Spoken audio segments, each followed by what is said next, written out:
menjelang libur Lebaran nih, hujan sangat lebat disertai angin kencang akan terjadi di beberapa wilayah.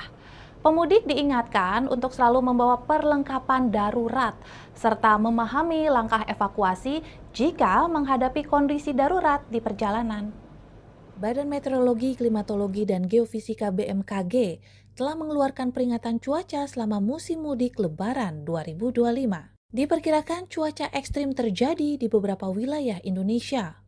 Menjelang libur Lebaran, intensitas hujan lebat hingga ekstrim berpotensi menyebabkan bencana hidrometeorologi.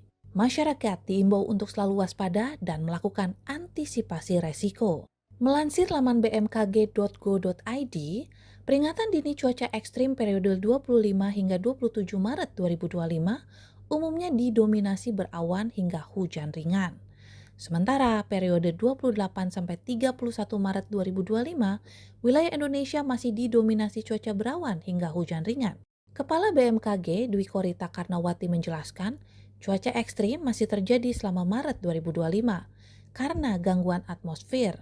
Contohnya akibat sirkulasi siklonik di beberapa perairan Indonesia, aktifnya Madden-Julian Oscillation, serta gelombang atmosfer Rossby Ekuator dan Kelvin.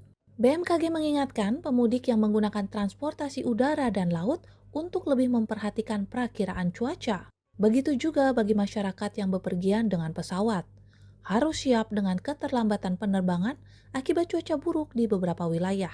Pemudik diingatkan untuk membawa perlengkapan darurat serta memahami langkah evakuasi jika menghadapi kondisi darurat di perjalanan. Karena keselamatan adalah prioritas utama.